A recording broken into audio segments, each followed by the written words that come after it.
When you need a mortgage, don't stress at all. Just tune right in and give these guys. Good morning, YouTube. Today is Tuesday, February 18th, and we have entered polar vortex number 8. Tommy, you're prepared. I'm prepared. It's a cold morning. I was sleeping this. I had to sleep with this beanie on. It got cold through the night, hoodie, beanie. It's down to about 9 degrees on my phone. So, yeah, it's been a winter, that's for sure. I think it's been a winter for everyone. So all that talk of no more winters in Western Pennsylvania, throw that out the window. Stay warm. Hopefully this is the last hurrah, but I don't know. Might be a year we get some March snow. hey, as long as there's some sunshine mixed in there, they could go back to the snow for a few days. You know me. I've been saying it on this thing for a few weeks now. I just want to golf. And how are you today? That jam we got at the beginning of the show now, it just makes you dance. It does, man. I think the camera went a little too fast, got me a little shaking and grooving this morning. So yeah, it's got a nice little jingle to it. Well, I mean, we are continuing our AI talk. We're sending Tom and Anthony up on top of the hill today. They're heading up to the Lamont for the Mortgage Banker Realtor Association joint meeting on AI. So this is, we're putting it all together here. AI is your key to business in 2025. Again, you like that jingle?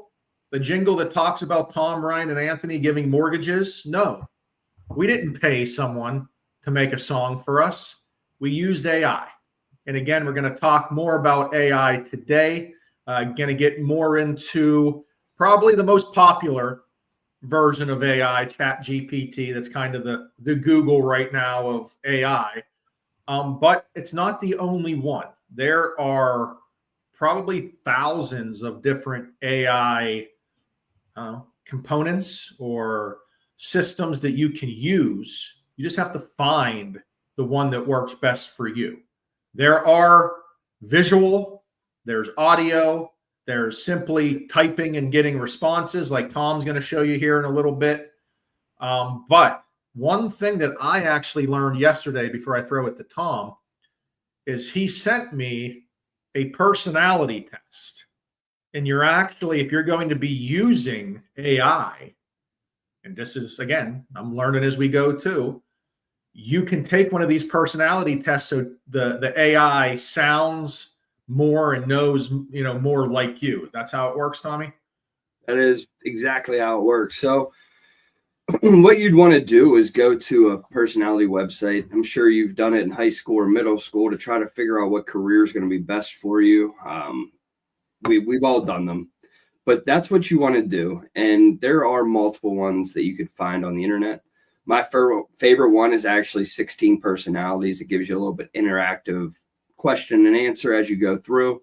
And at the end, it will give you your personality, how you answered. And when you're using ChatGPT, you want to make sure you're always using that personality because you want it to make sure it sounds like you.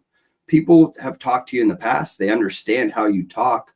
You don't want to sound like a robot writing an email back to them. So adding in the personality is not going to let that happen. It's going to actually sound like you.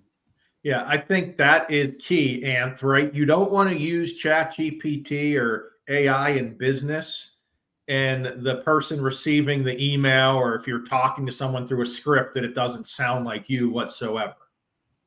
Yeah, you definitely want to tweak it to your own words. I mean, it's a great template to utilize to get the ideas and the format, but you definitely want to personalize it, so it's you. Yeah. So the most important part is to remember when we get into ChatGPT, Tom's going to take us through just a little bit examples of how it works. Remember, this is not Google. You cannot be using ChatGPT like Google. You need to talk or type to the AI like you're typing to a person. You need to explain what you want in as much detail as possible, because then it will turn out the best results. If you just Google what's a mortgage or something like that, it's just going to give you the same thing Google will. That's not the idea here. So Tom, take it away. So what you can do here is you could ask ChatGPT for a real estate marketing plan for, say, Instagram. We'll say a real estate 52-week marketing plan for real estate on Instagram. We would like to target first-time home buyers. Make sure you add week in there. It just says 52 right now, Tommy. Thank you. On Instagram, we would like to target first-time home buyers. But you always want to talk to it as if it's a person. You don't want to be mean to it or anything. Again, it's not going to come back and say anything bad to you or arrest you, but it is helpful, and you want to make sure that you're speaking proper so it knows how to put the words in a context back to you as well. So as you can see, we typed in a 52-week marketing plan trying to target some first-time home buyers. First, it's going to give you that strategy of what you need to do here. You want to post 3 to 5 times a week. You want to do stories, reels, lives, carousels, and we're trying to educate them to generate the leads. Tells you what to do here week 1 through 4. It gives you live Q&As, telling you those different things. And then week 5 to 8, we're going to have to talk about budget and financing. So it's going to give you different topics to engage those first-time home buyers. Now, I know every single one of you realtors could have came up with these ideas if you would have sat there, today and did them. But this did this whole marketing plan for me in 30 seconds. This is how you, go ahead.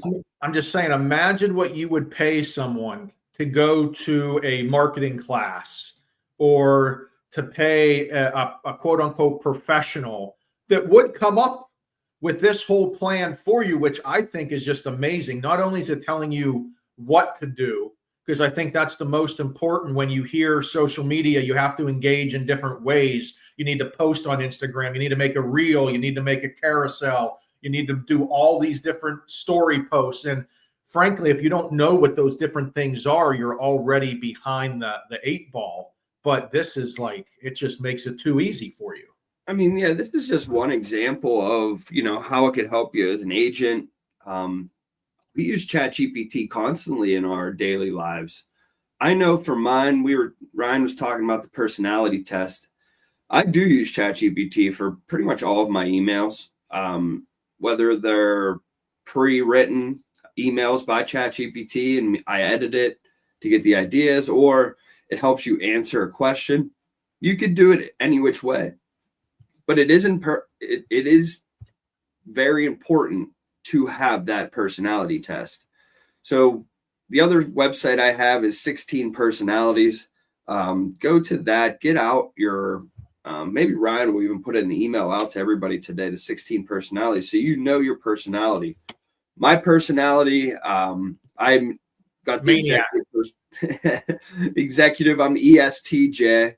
So, when you're writing in here, sorry, my ChatGPT, write an email to an agent to a real estate agent. I should put estate agent to get their business with ESTJ. You probably should go something like this. And Tom does it for this, guys. You can do it for anything that helps your business. For example, if you do cold calling and you don't know what to say on a cold call to a potential seller of their house, you could ask ChatGPT to write you a script specifically for that, and it will do it. Again, this is to help business, to keep your mind going so you don't have to sit there and spend all this time doing this. Now, look what Tom did here, just in, again, seconds for an email. Yeah. I mean, and you could tailor it. You read through it, and if there's something off, it doesn't sound like you, or maybe you want to personalize it to a person, you do that. But this email right here is pretty solid. I know for a fact that I couldn't have came up with that in a minute. There's no way. And it's well written. Everything looks good, and it's specific for a first-time home buyer. We're trying to target this specific target audience. And do you use ChatGPT for anything specifically?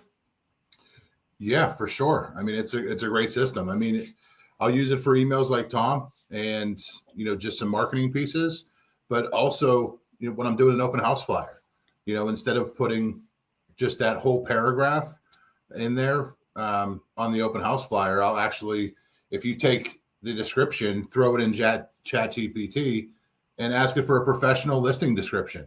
It'll give you a solid description that the agents can use with bullet points, headings. It looks really professional. So it really breaks it down for them to make it look a lot more professional than what most of them out there look like currently. Yeah. So, I mean, plain and simple, I think if you aren't using ChatGPT at a minimum and you're a real estate agent, you're just making life more difficult. It is easy to help your business at least get the brain going and get you ideas, so then you can build off of that. AI is not going to be the one to take your job. Your job's going to be taken by somebody that knows how to use AI. So you have to start learning how to use it. It is a time saver. It is a brain saver. It is one of the smartest things. It knows exactly what's going on. I'll just give this an example. We had a chili cook-off in November, and I typed in award-winning chili recipe. Guess who won, Ryan? The AI. AI won. The AI won. Not me. I didn't win. I cooked it, but the AI won. The AI is very smart. It knows a lot. It knows what's going on. We have to use it. You have to learn how to use it. Don't let it take over your life. Be a part of it. That's it, guys. If you need any help, let us know. Mr. LaPera, we'll kick it to you. Yeah, buddy. All right, guys. Hey, you guys have a great day. See you soon, buddy. Tom Ryan.